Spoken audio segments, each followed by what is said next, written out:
一般来讲，美食讲座应该就是单纯的听演讲，不过讲师前的桌顶却有在地店家新芙蓉热情赞助的八宝丸、微笑家厨特制凉面、甲茶之魔手的地饮，要来招待大家。只听到有食阁有料，每一场由安南区公所所规划安南就酱丸实力讲座，不怪一开课的秒杀，连各种人拢来。当然，台下讲师知名美食作家张云舒的演讲功力，更是吸引民众焦点。希望让大家认识台港美食背后的故事，甲特别的饮食传统。是新芙蓉也准备了那个八宝丸，那它八宝丸跟平常的咱一般价底的八宝丸它无啥同款。我们一般吃到的可能是里头就是只有绞肉，但新芙蓉它融合了一个在地的元素像讲伊内底有放虾啊，有放一寡花枝酱啊，所以整体呢吃起来口感的话会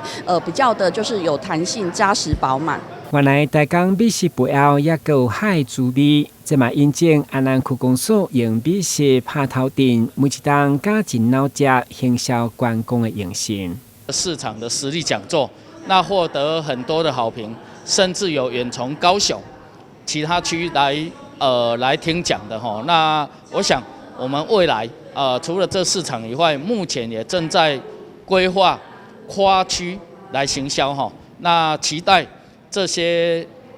计划活动都能够为我们安南区的美食，为我们安南区这些店家的经济来加分，来促进我们安南区，提升我们安南区的整个一个能见度。用下历史、生活加美味，这样有意义的讲座，嘛，让区长筹备跨区增加场次，并且结合安中相关力量来联合促销，让每一位参与的民众拢留下属于安南的美好记忆。台南新闻管制采访报道。